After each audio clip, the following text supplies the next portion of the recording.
So when Dr. Fallon and Dr. Neva called me to invite me to come here today, I had no idea that they were going to do this and that they would make me cry in front of all of you.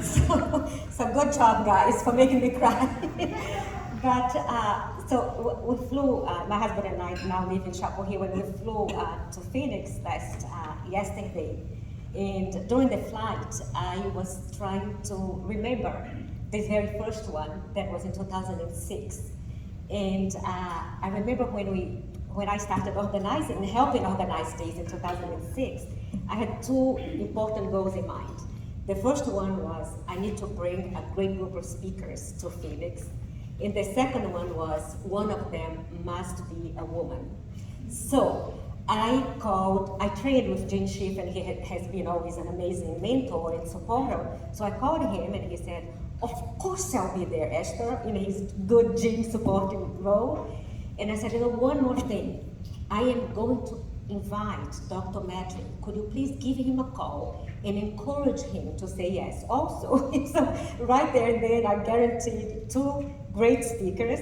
And with those two in my agenda, I called Jane Heathcote in Toronto, and I told her, your good friends, Madry and Jean, said yes, would you like to come? Anyway, so that part wasn't the hardest one, right? So I accomplished my goal, and here I am. In the first coffee break, Dr. Heathcote looks at me and says, Esther, for how long have you been doing this? And I'm like, well, this is the first one. And she goes, I cannot believe it. I have a similar meeting in Toronto that I've been doing for years. And for the first one, I had to call all my friends. They're not in the medical field, so there was not going to be an empty audience.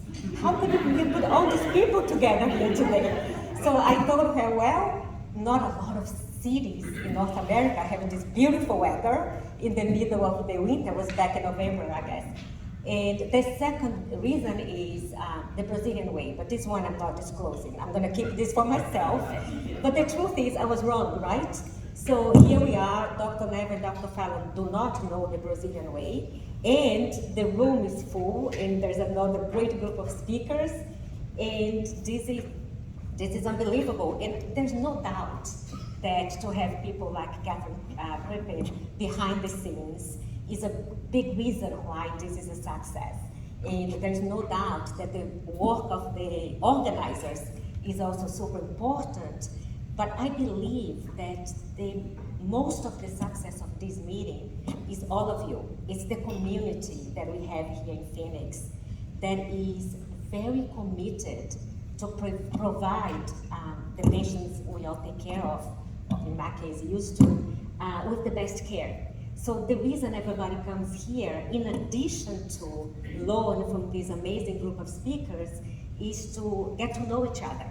It's to share their cell phone numbers so they can expedite a transfer when a patient needs to be transferred to the Banner University Hospital, or to expedite an appointment for a patient that needs to come. So the main reason this meeting has been so successful is each one of you, and I'm honored to have been invited to see all of you again. Thank you so much for the invitation. I'm very, very honored.